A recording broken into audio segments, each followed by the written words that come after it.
welcome to everybody to this workshop. As we do here traditionally in Australia, I want to do an acknowledgement of country, which is to say that I'm speaking to you from the traditional lands of the Yuin peoples in Australia, and I pay my respect to their elders, past, present, and emerging. The way that we will run our workshop is I'm going to speak just for a couple of minutes to set the context for the talks we're having today. We are currently recording the workshop. As each speaker talks, if you have questions, there's two things to do. One is you can put your questions in the chat. The other thing is that you can note them down, but we won't have a question and answer session after each speaker. We'll wait until we get through all of our three speakers. And then at that point, we will have a sort of a moderated question and answer panel type session to ask all of those questions. It's a lot more interactive, and it also gives people the opportunity to ask questions while the recording is not on. As I said, I'll speak for a few minutes, and then Titus is going to start us off to talk about decentralized content identification. After that, Kathy will be talking about self-sovereign identity ecosystems. And then Sylvie will be the last speaker, and she will be talking about European regulation on EID and move towards self-sovereign use of identities. After that, Touraj will monitor our panel discussion. So I think that I can just continue on. Touraj, have I managed to forget anything that I should have mentioned? No, you were perfect. Okay, thank you. The first thing I would also like to do is to thank Frederick for lending me his slides in this context setting part of our talk. Normally he would probably be giving this talk, but he's in transit from one place to another and very difficult for him to do it. So I had this opportunity. Thank you for that. I want to talk a little bit about JPEG. I want to talk about NFTs and the fake media and how those two relate to one another and how they encompass the ideas that we're talking about today. So the JPEG family of standards is quite broad. And as you can see at the bottom here, we have ad hoc working groups that are the process by which standards come into being. And two of them here are NFT and fake media. And as you've noticed, they have come together as time has gone on. So this is the process by which a standard is produced. We start by identifying issues, informing and engaging stakeholders who have interest in that particular issue, collect relevant use cases, which is so important because that's where it's connecting it to real world issues and creating impact.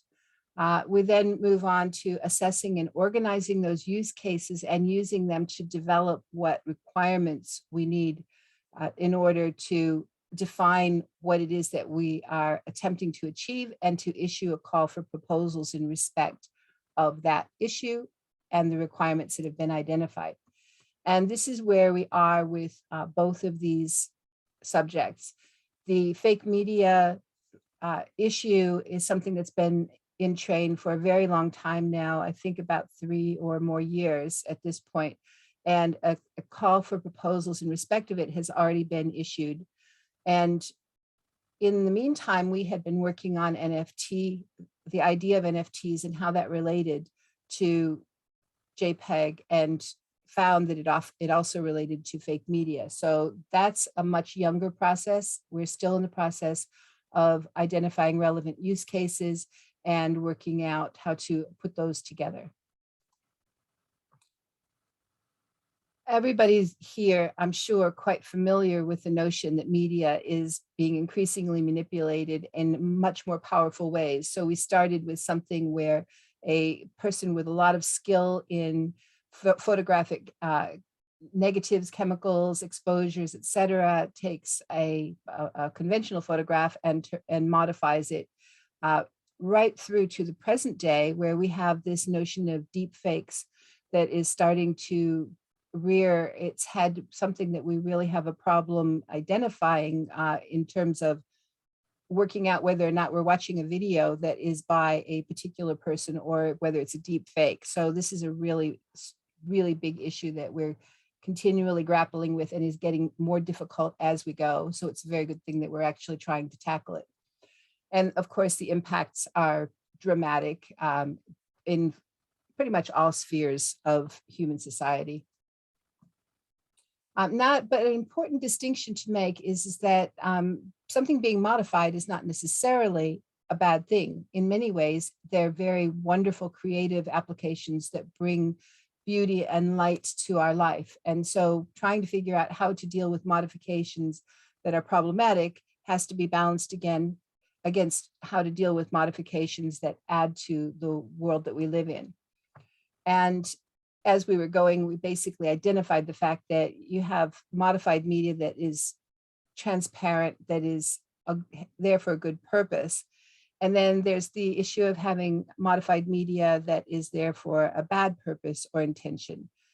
And the scope of JPEG Fake Media Ad Hoc Working Group is to look at how we can create a standard to facilitate annotation of media asset creation and modifications, and identify and be able to work with media in such a way that we understand whether we're looking at something that's been created and modified in good faith or whether it has been done with malicious intent. And these are some of the use cases that we talked about. I won't try to go through that list. I think that anybody looking at this video later can always pause it and read through the list in more care, but you can see that there's a lot of different ways in which media can be modified for good or ill. The headings across the top are worth noting: misinformation and disinformation, forgery, media forensics, and then media creation and media modification. So they have different purposes and different reasons for existing.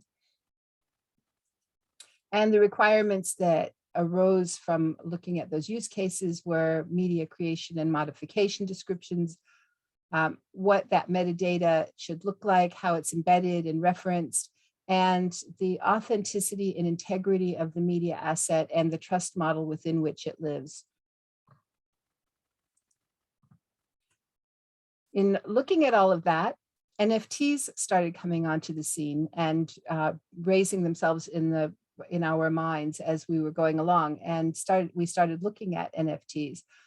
Now, everybody here, I'm sure, knows that NFTs are non-fungible tokens, and fungible is a word that not everybody knows intuitively, but the idea is that if something is fungible, then it's like currency. A bill or a Bitcoin is actually something that is fungible in that they're mutually interchangeable. But non-fungible means that it's unique to a particular item. So looking at non-fungible tokens, we started to realize there were a lot of relationships to fake media, and that's why we've now kind of put them together as we have. NFTs are not inconsequential. As you can see, we've got in the first quarter of 2021, $2 billion in sales. That's an awful lot of commercial transactions in this space. And these are some of the highlighted things that have sold in that time. Some of the use cases that we're starting to look at are things like digital twins and replicas of physical assets. And here's a couple of examples where we have the burned Bansky original art, where a piece of art was burned, and then the NFT that gave ownership over the burned piece of art was sold, which is a very interesting notion. And over here we have the three-dimensional art ABBA chair that it has also been proffered as one of our use cases. Another use case to look at is when we create NFTs for things like virtual art, virtual objects in shared spaces, virtual reality, extended reality, artificial reality. Those kinds of pieces of art are NFTs that are being transacted online. So some of the challenges that we've been noting in NFTs are the lack of interoperability between solutions and services, whether there's long-term viability and reliability for these NFTs, the lack of security in certificate binding, what exactly are best practices for digital assets, what is a trustable and decentralized storage of digital assets, and some notions around the legal framework. So those are some of the NFTs are in the early stages, and these are some of the early problems that are showing themselves. And then the synergies between those two, I've talked about them throughout, but I'll just sum up quickly. And that's to say that obviously an investor in an NFT is interested in whether or not that media asset they're investing in, or the NFT that they're investing in that relates to a media asset, is trustworthy or not. There's the idea of NFTs providing immutable records of media transactions and immutable records in the media provenance chain, which is really interesting idea in art, is to keep that media provenance chain going. The ideas of interoperable metadata, how is there embedding and referencing done that relates to NFTs and also relates to the nature of the media asset. One of the things that I find quite interesting at the moment is the idea of memorializing. So some NFTs are around memorializing moments in time. And that really relates to whether or not, if you've got a fake media asset, that's a real memorialization or not. And identification of the assets and the actors. And I think that some of the subjects that we will cover today will be actually very apropos of that particular point.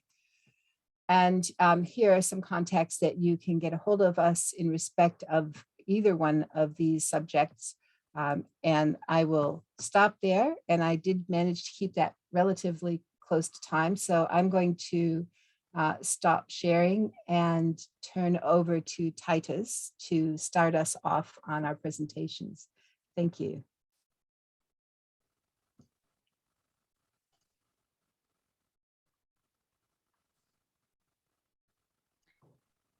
Hello, everybody. Are the slides shared? Yes. Fine. So first, thank you for having me. I'm very happy for the chance to present here. So, short introduction. My name is Titus Pan. I'm an entrepreneur with focus on media technologies. I'm the founder and CEO of Craft AG, which is a small digital distribution shop in Germany, Freiburg. We do ebook conversion and distribution to large outlets. I'm also an open source software developer, and I'm the inventor and developer of the Icc. So the Icc, the International Standard Content Code, is an initiative at ISO AWI 24138, which has gone through quite some history of discussion and research, and is now in the process of being standardized. So we are looking forward to October 2022 to submit the commentary draft. So I would like to start with what the Icc is not, because we often have this discussion, because it not fits the traditional categories that we have out there. So it is definitely not a persistent identifier in the sense where you have a number and you have some object or idea being identified by it, which changes. That's not something that the Icc does. It's also not a full-blown or at all a content recognition system. It is not a cryptographic hash. It's not a forensic tool. And it's also not a centralized content registry. I'm saying that because people from these different perspectives come at it and always try to see what they are doing and how could the Icc do that better. So it doesn't try to do that in a better way. It is something different and something new. So what is it? It is a modern and open content-based identification system. And it is a universal code for digital text, image, audio, and video. So it is very broad, in a sense, an umbrella standard. It is at the same time a lightweight, multifaceted fingerprint designed for digital content. It is applicable across sectors, so many sectors that do not have standardized ways to fingerprint their digital content, like photojournalism, book, academic publishing, music, film. And the goal of the Icc is to establish content as a subject of transaction in decentralized and networked environments. So what is currently the main target of the initiative at ISO is basically a universal let's call it soft hash codec that is very broad and extensible. So what we see here on top is basically a canonical Icc code that is generated from a digital asset. And it is a combination of multiple hashing and fingerprinting, soft hashing techniques, and specific to the type of the media that is being hashed. It has a self-describing format, so if you can decode it in a more human-readable way. So if you decode this code, you can see this is an Icc of type text version 0 with the components meta, content, data, and instant codes. And a machine can, by interpreting the header, decompose such a combined Icc code into separate Icc units, which themselves are self-describing. So they also have the same encoding structure like the combined version. And each of these components can be extended to, is by default 64 bits, but can be extended to 256 bits. Depending on the requirements or the use case. So this is a very compact, interoperable, modular, and extensible way to encode fingerprints. And the standard also comes, of course, with an initial set of standardized open source algorithms for these components, but it's open to extension. To give a little bit of an overview about identifiers, because we say the Icc is not an identifier, we call it a code. So there are some typical types of identifiers. So typically GUID or UUID is just a random number generated from maybe also a timestamp. But it has no relation to whatever it identifies. So that it always needs some authority that stores the relation to what is being identified. On the other hand, from the IT community, we have cryptographic hashes, which are very securely and precisely bound to the digital asset. So you can really, in an integrity preserving manner, identify some bit stream exactly. And whenever just one bit changes, the cryptographic hash changes in a totally uncorrelated manner. The avalanche effect, it's basically what it is made for, a cryptographic hash. And then what we have with the Icc code is basically a hybrid in between. It is a multifaceted fingerprint. It has a component that is a cryptographic hash, but it also has many different other components. And an Icc code by itself is ownerless. So the standard describes how to generate such an Icc code. There will be an open source reference implementation attached to the standard, so everybody can reproduce it. And it's ownerless, so everybody can create it. And then we have another initiative which is not yet part of standardization, which we call the Icc Id. That is then an owned Icc code that comes to existence by publishing such an Icc code on a public permissionless blockchain. I have a little bit more on that later, but it's important to understand that that is not yet part of the standardization. Where am I in time? Okay. So we're working with a model of layers of content identification. So we went quite deep into the topic, and as most of you will already know, content identification or similarity is a very, very complex topic. And so we try to have a model to distinguish between the different kinds of identification. So we are in ISO TC 46 SC9 identification and description. So this group hosts standards like the ISBN, ISRC, very successful and powerful identifiers, but they are basically abstract identifiers, which means they identify business ideas like the ISBN identifies a product that is being sold, a book, and it is basically identified by the metadata that describes that product. It's not bound to some digital asset. Then we have the layer of semantic identification. This is basically where we go into the area of more advanced deep learning technologies, like where we do object identification, things like what Adobe Research is doing with OscarNet, and other kinds. We have, for example, a prototype where we create an identifier from a text in one language and then an identifier from the text in a different language, and we get the same identifier. You can do this with embeddings and deep learning. The next level is basically perceptual identification, which it's a little bit more primitive kind of visual syntactical similarity.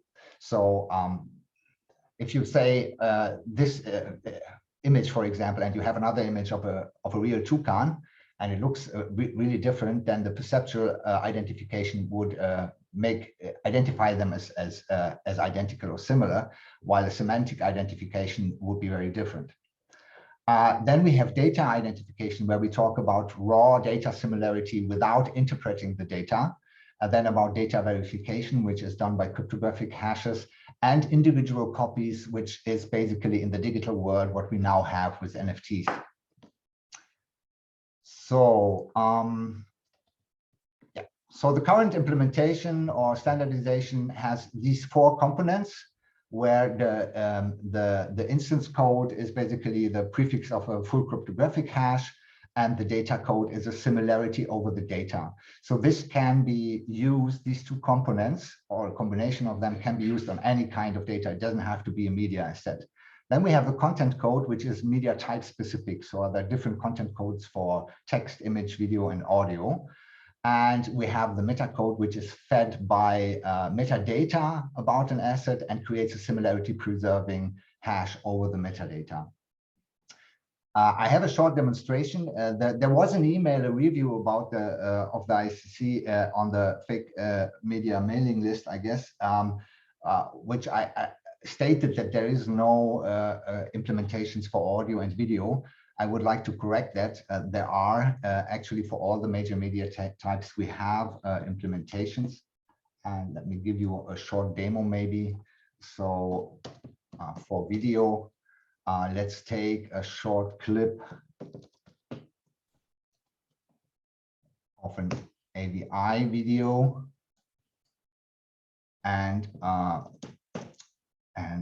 MP4 version of that video. So it works basically with every video format that is understood by FFmpeg. And we can now do a similarity comparison for these 2 codes. Do this one and this one.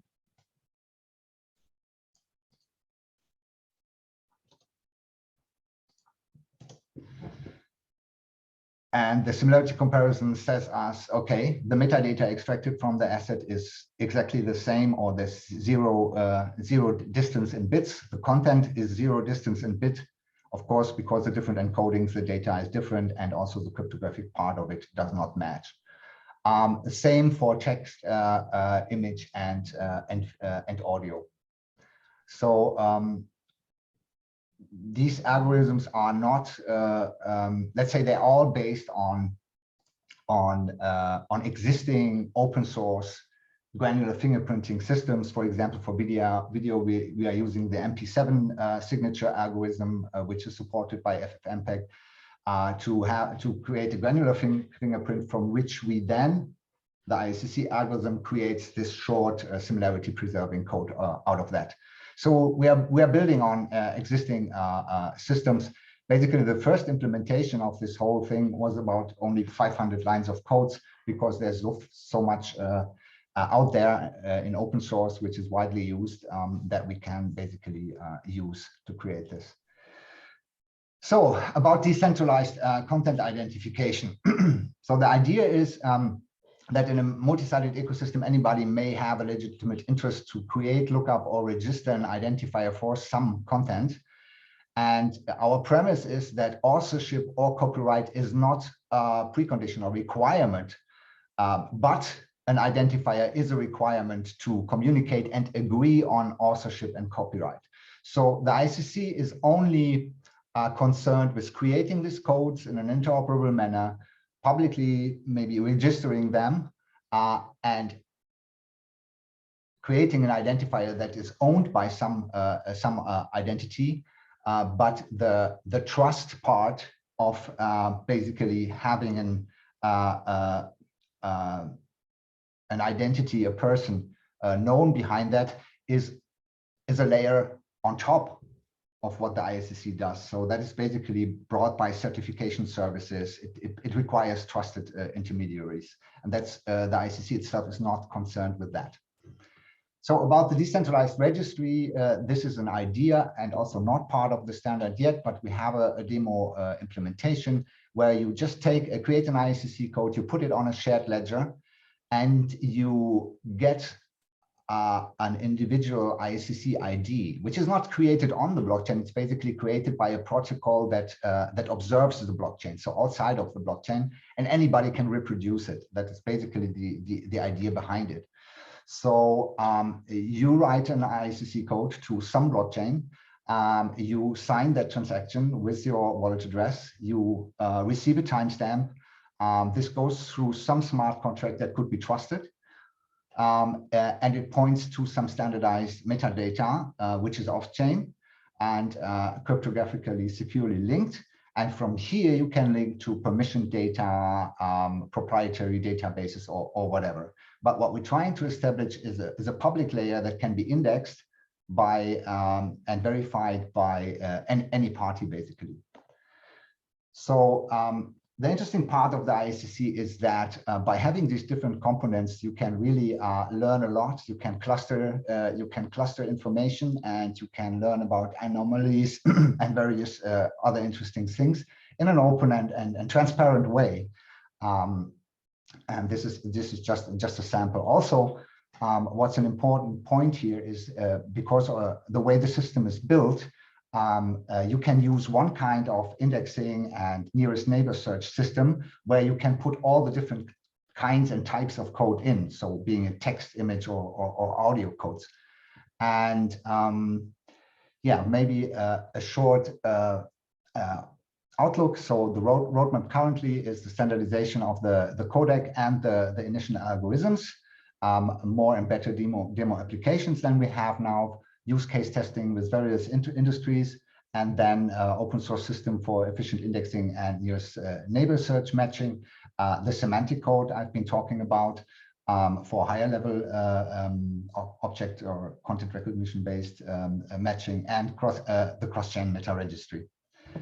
So maybe a short overview of where Icc is already being used. Pre-standardization, Content Agent is a system by IMZ, which is the membership organization of European broadcasters. Basically, all big European broadcasters are members at IMZ, and they have a system for film license trading, and they are using the Icc here to match previous registrations. We have a community project sponsored by Mozilla, a database of video fingerprints, which was done some time ago. A very current project where is Mintangible, where they try to attach license information to existing NFTs or new NFTs. And they also using as part of their solution the Icc with this decentralized registry idea. So these are basically Icc codes written during NFT registration or license registration and indexed by a system here that anybody could reproduce. So this is not a centralized registry. Anybody can join the protocol and come up with the same Icc IDs, which are then basically owned identifiers that point to standardized metadata and also possibly more granular fingerprints. So I guess that would be it. I hope I did not overdraw the time. Thank you. Thank you very much, Titus, for that very interesting and clear presentation. And no, you definitely did not go over time. You kept the time beautifully. And as we've all talked about, we're not going to have questions until we go through all of our presenters. So Kathy, if you want to start when you're ready.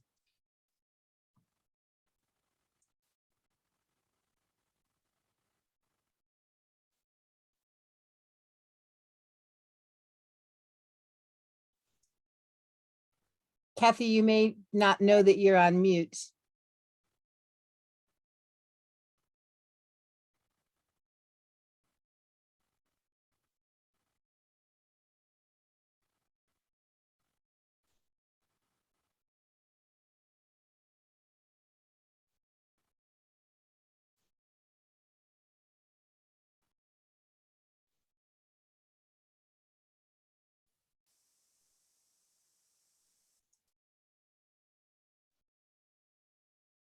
You were, I can see that your note in the chat that you're trying to unmute. Okay, There okay, you I'm go. here. I'm here. Hear you. I was blocked. Sorry for this.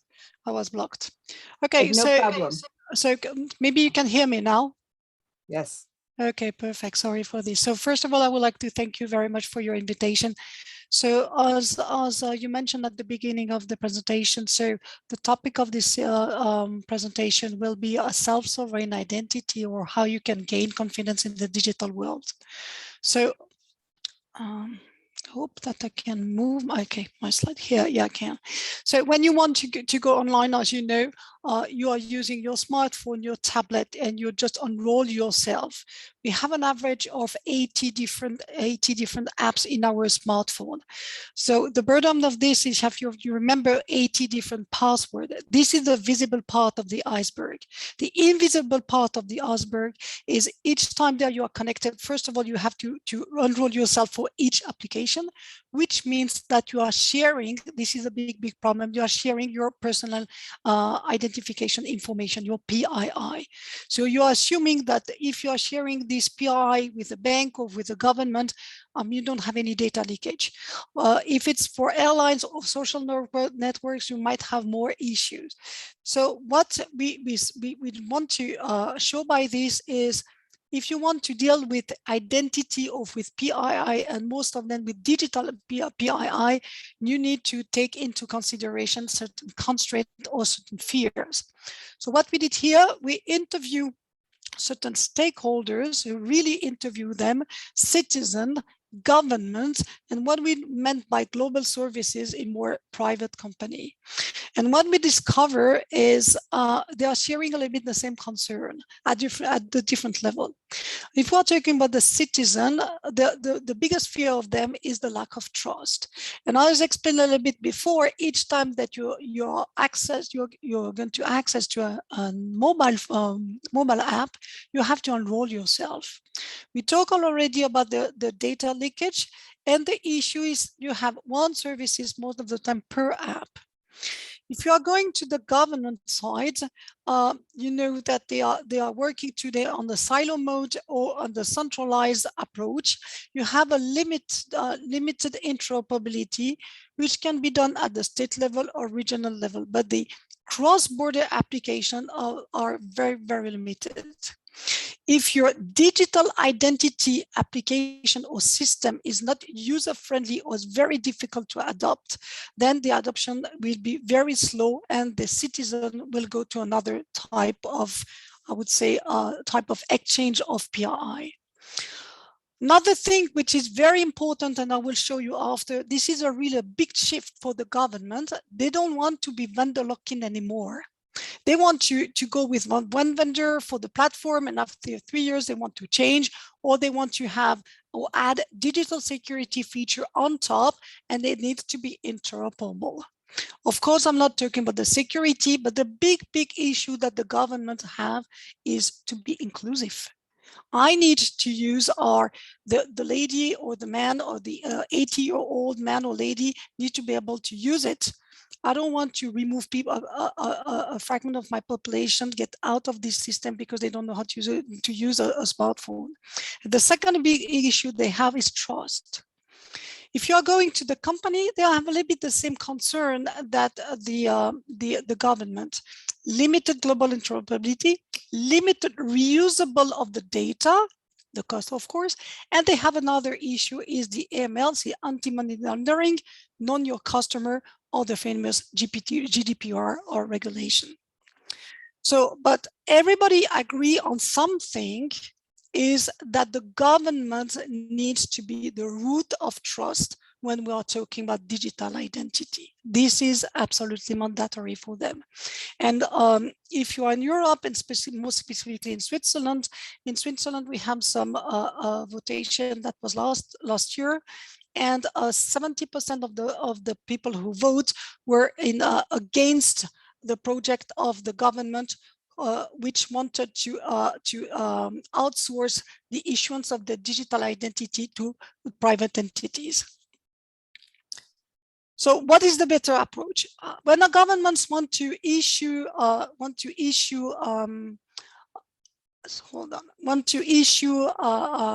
digital identity, most of the time they are asking where I'm going to start. I'm going to start by the COVID certificate. I'm going to start by how I need to cite my digital identity.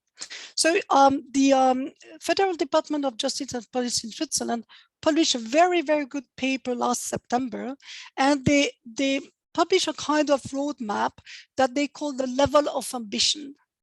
And the level of ambition is going gradually from 1 to 3.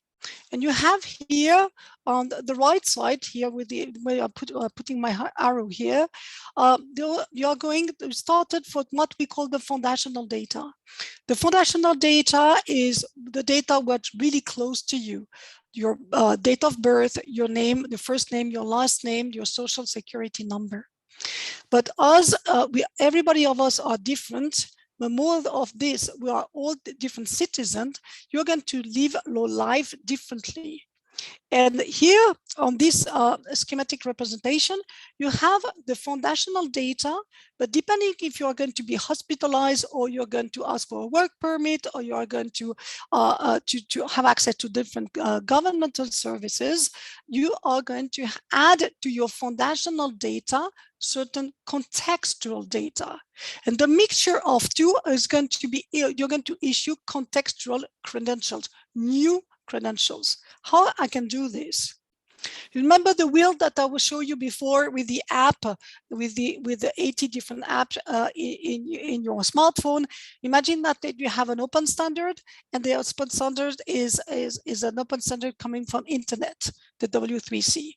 So instead of issuing an enrollment, of enroll you all the time, each time that you have access to an app, you are using a common standard, and you can reuse, you can only issue once your foundational data and reuse according to the different application that you are going to utilize.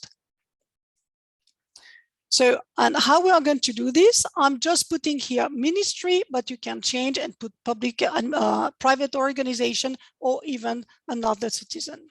So the beauty of this, decentralized approach is that you don't need, of course, to add a new database. You plug API on the top of this database, and the citizen, this is why we are calling this a human-centric approach. The citizen via its digital wallet will directly manage his own PII. So how it is going to be done? So you have the issuer.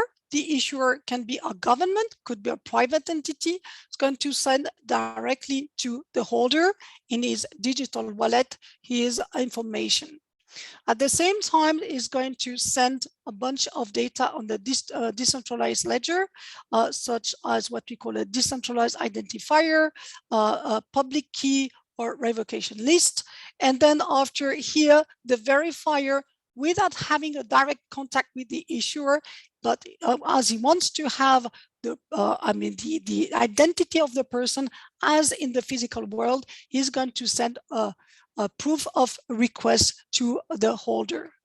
And the holder can do, this is the beauty of things that we are combining the foundational and the contextual data, is going to selectively disclose the information according to the proof request. In a nutshell, this is another schematic representation of what I said. It's exactly the same. Instead, what we're talking here, we're sending what we took, verifiable credential and the proof that I mentioned before. What is the role of the government here? The role of the government, as we mentioned before, is really to issue the foundational data here. This is very important. But not only this, it can issue as well the contextual data, for example, when we're dealing with government services or health services. But he can be as well a verifier. So you can see that the issuer can become a verifier and vice versa. So to have a trusted or web of trust in the digital world, we need to have certain components. The component, of course, is a cryptographic component where to secure the transaction, digital ID that we talk about, the global standard to have a perfect interoperability, and we discussed at the beginning of the introduction, a trust framework. And all those components make self-sovereign identity. So you will say, okay, this is pipe dream or this is reality. So what we did 4 years ago when we started this work, it was, to be honest with you, a kind of bet. And so in order to convince a little bit as well our management, we decided to monitor all the tenders in the world, all the RFP, RFQ, RFI in the world for the government only. And this is the result of what we are doing. We started this exercise in 2019, and you can see here, this is the only government SSI initiative in the world, which are posted here. On top of this, what we are monitoring as well is the formation of the different consortium that you have here. And now you can see here that the international organization as well are moving in this kind of domain, such as the Red Cross, IATA, and so on, and the World Economic Forum. So we started 4 years ago, nearly 5 years ago, and we are with the initial work was a little trial on the work permit issuance. And then after we were embarked with this, that was our first project with Department of Homeland Security for the issuance of the famous green card on a digital format. Then after we worked with the European Commission on the self-sovereign identity framework. Oh, sorry. And more recently, I told you that the governments, they have two main concerns, is trust and inclusion. And the second project that we work on with the European Commission, it was on what they call the next generation of internet, is how can I have access to this type of digital identity if I don't have any smartphone? This is how we built a cloud wallet as well. And you can have access to this cloud wallet by privacy preserved biometry. In this case, it was iris. And more recently, and we're still working here with the government of Luxembourg for the issuance of a residency permit. This one is a bit the same slide than before, except that just to show you that we are member of different consortium or different foundation or organization. And just to finish, I just want to introduce my company, who is SIGPA. SIGPA is a Swiss company based in Lausanne. But we are active in more than 180 different countries. We're active in different, I would say, business activity. We are very well known for the currency protection, for the track and trace. So we are helping the government to retrieve the tax from the different products. A bit less known for the fuel marking, who are marking the fuel as well to help the government to retrieve the tax. We discussed about the identity security solution, but we are active as well in a health solution. And just to finish, this is going to be my last slide to give you a bit the flavor. We are marking more than 80 billion different products per year, and we are protecting more than 160 currency in the world. I would like to thank you very much for your attention. Thank you very much. Thank you, Kathy, for that. That was very interesting as well. And now we can move on to our last speaker, who is Sylvie.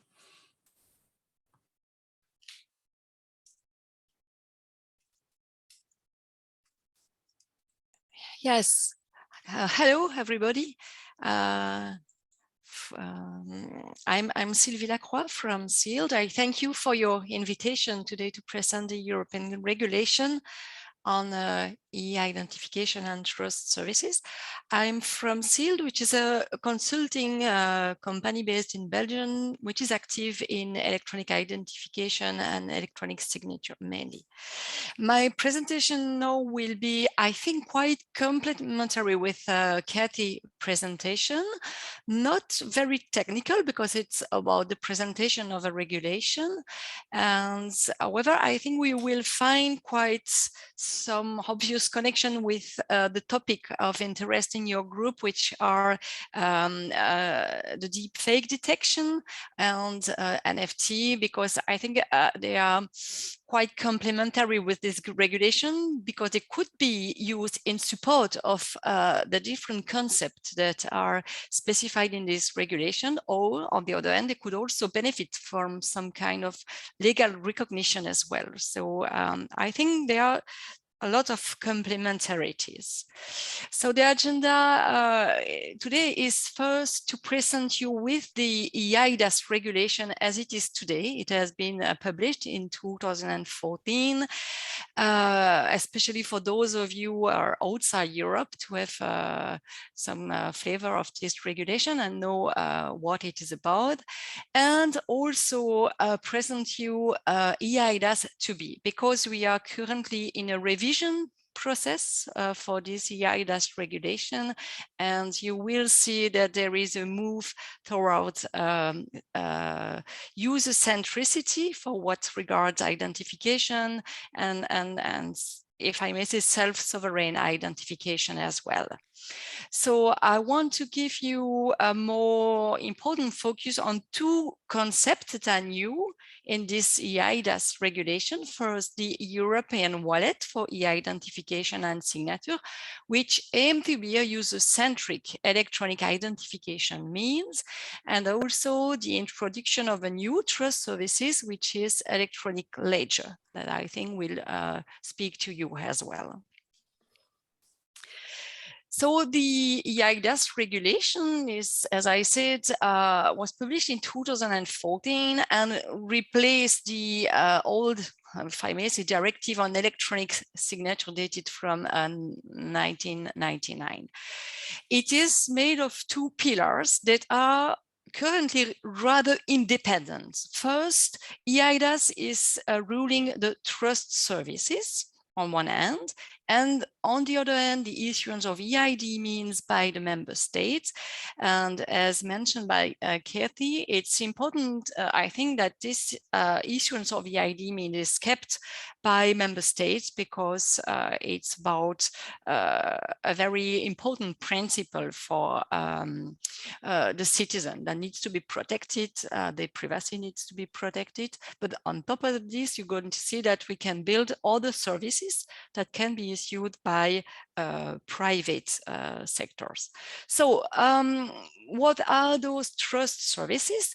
Actually, eIDAS defined a list of trust services. It's a closed list. However, there can be other services on the market, but the ones that are defined as trust services by EIDAS are the creation, verification, and validation of electronic signatures and electronic seals, which are almost the same technically speaking, but seals is for legal person and signature for natural persons.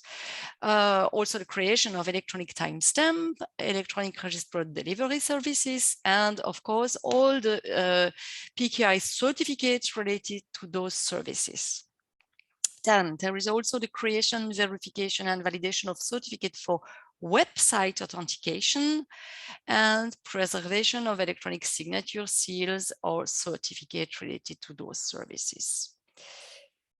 On the side of e-identification means by member states. I see it went too fast. The trust services, there are two species of trust services. Normal ones that have a certain legal value, but also qualified one. For qualified one, and they benefit from stronger guarantees, if I may say. For example, the burden of proof is easier for the user. You can have a special legal feature for qualified trust services. For example, for signature, you can benefit from the equivalence to handwritten signature. And those one needs to be notified, audited, and pre-authorized. And the way to audit and to authorize is left to the member state where the service is operated. So this is the two kinds of trust services. And as I wanted to introduce to quickly a couple of seconds ago, for what regards the EID means issuance, they can be issued by the member states on the 3 levels of assurance: low, substantial, or high, and they can be notified by the member states on the one of those level of assurance, so that they can be recognized all over Europe by the other member states. To do so, there is no audit, but there is a peer review. And there is a complementary legislation that specifies or to issue the EID means to reach this level: low, substantial, or high. This is the Implementing Act 1502, which is quite outcome-based. So it states the objective for reaching the 3 levels, and it's so accompanied by the guidance to provide really the technical controls to issue the EID means under a certain level. So what is going to change? So this is the presentation of our good old EIDAS regulation, which is now being reviewed. On the side of the trust services, all remains the same, but next to issuance of certificate for signature authentication, a new trust services is proposed today, which is the issuance of electronic attestation of attributes. And also electronic archiving of electronic documents, because we had the preservation of signatures, but no, it's broader than that. It's the archiving of electronic document and not only signature. Management of remote electronic signature and seal creation devices. It may seem a bit weird to you or anecdotic, but it's important because this is the devices on which the cryptographic key of the signatory can be kept for by qualified trust service providers for offering remote electronic signature services, which is more and more present on the market today. And last but not least, a new trust services which is proposed is the creation of electronic ledgers. And I will come back on this in a couple of minutes. On the side of the e-identification means, and this is where my presentation has strong complementarities with Katie's presentation, there is the proposal to have a European wallet for e-identification and signature. It would be an electronic identification means of level of assurance high and containing the personal identification data of the citizen, but also optionally other qualified electronic attestation of attributes. So what's important about the wallet is that it aims to be a harmonized EID means of level of assurance high. So the Commission shall establish technical and operational specification and reference standards to have a common wallet. However, as presented in the previous presentation, it's also important for inclusion to have different kind of wallet for the citizen, maybe not only based on mobile phone, but also cloud-based wallet. So this will be a good challenge to find the right balance between many specification and something sufficiently open to have different form for the wallet. Then the wallet will have to be certified. So the conformity of the wallet will need to be certified against the criteria of the regulation, and the European Commission will, by means of implementing act, publish list of standards for the certification of the wallet. For example, if the wallet is based on a mobile phone, quite likely it will be necessary to have an embedded secure element to keep the key that needs to be certified.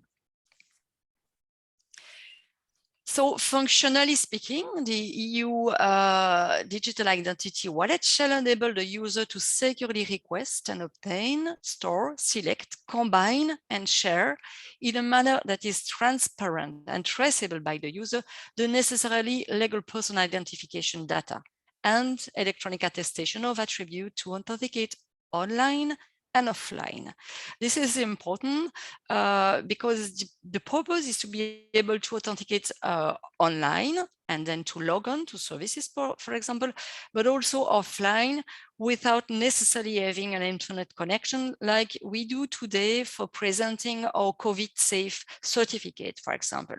So you could have in this wallet a health related certificate like the COVID to be presented at the airport, but you could also have a driving license that could be checked by the police, for example, in a face-to-face manner. And also, amongst other, the wallet shall ensure that the trust service providers of qualified attestation of attributes cannot receive any information about the use of these attributes. And I'm continue with this kind of conference. The user shall be in full control of the European digital identity wallets. And the issuer of the wallet shall not collect information about the use of the wallet, which are not necessary for the provision of the wallet services. And nor shall it combine personal identification data and other personal data stored in relationship with the identity wallet with data used for other services. So why did I selected those requirements amongst other? Because I think you can feel that there is a strong will in this proposal for updating the EIDAS regulation for user control and user centricity. And this is also very noticeable if you look at the recitals of this regulation. So not only those normative elements that I have listed, but also in the introduction of this regulation, the user control, privacy by design, and that kind of element are very important. So even if today this future specification are still discussed between the member states, the European Commission for the details, even if identity provider-centric solution cannot be excluded, the user control and user centricity is really at the heart of this regulation. So this is my most technical slide. I wanted, as I say, to point you with a document that has been published and represents an agreement between the European Commission and the member state about what the wallet should look like. I provide you the link so you can have a look at this document, which is based on this scheme that looks like what Cathy has presented previously. previously, and you see that the user and the wallet is really at the center of the concept of the EU digital wallets. In this document, you will see that selective disclosure is a notion which is important. So the user should be able to not disclose all information on his identity, but maybe some element like the date of birth, or even better, just answering to the question, am I above a certain age or not? Also, you will see that trusted registries providing the status of specific roles are foreseen. Today, we have trusted lists for qualified service providers, but this could be expanded for other kind of information like the validity status of some attestation of attribute, or even the mere existence. So you could have a white list of attributes and blacklist implemented with trusted registries. However, up to now, there is no format or protocol that have been decided, because this is currently under discussion. So in the document that I point there is no mention of W3C, a verifiable credential with or without date. There is no mention of e-ledger or not. This is still under discussion. So last element on this new IAGDAS revision that I wanted to point to you, because probably of interest for your work group, is the emergence of a new trust services, which is electronic ledger. The definition currently is an electronic ledger is a tamper-proof electronic record of data, providing authenticity and integrity of the data it contains, accuracy of the date and time, and of the chronological ordering, sorry. So there is no mention of decentralized, meaning that because the regulation is technologically neutral, so the ledger could be implemented by different ways. There is also no reference to blockchain. There is no overlap with existing trust services like timestamping, even if this technology could be used to implement a timestamp, such as defined in the IAGDAS regulation, because timestamping is a trust services. And this electronic ledger service can be qualified. So if implemented as a qualified service, it will benefit from a very clear legal meaning, and because it will be supervised, because it will be audited, the quality, skills, and capabilities of the provider will be guaranteed to the user. So this is all based on the original proposal from the Commission, but this may change a little bit, because this is discussed, and this is the topic of my last slide, presenting the time frame for this IAGDAS revision. Currently, this architecture and reference framework document that I have showed you previously, or at least the link to this document, it is discussed, and a new version is expected around October 2022. So basically, it will be the same, but with an additional layer of details. We expect to find their format for the PID, personal identification data, for the electronic attestation of attribute, and the different protocols to present them and to validate them by relying parties. There is also, in parallel, a procurement to implement proof of concepts and different wallet components as per the ARF document. So if you are interested, I also provide a link towards this procurement, which will close in July, if I'm right. So it's still time to bid. And there are currently negotiations between the European Commission, the Council, and the Parliament that should lead to a final text in the coming months, and then followed by the adoption and publication of the revised text itself followed by the adoption of the related implementing acts, including those one specifying the wallet or pointing to those standard protocol formats that will define and specify in particular the EU digital wallets. So that's it from my presentation, and if you have questions, I'll be happy to answer in the panel discussion. Thank you so much, Sylvie, Kathy, and Titus, for those really interesting, thought-provoking, information-packed presentations. I know that they all three have given us a lot to think about, and they are indeed very complementary with one another. One of the weaknesses of Zoom is that it's very difficult to offer a round of applause, but hopefully you will all take that as read that we are applauding for you. So thank you so much. And I will at this point turn over to Raj to turn off the recording and to have our discussion of questions from the presentations.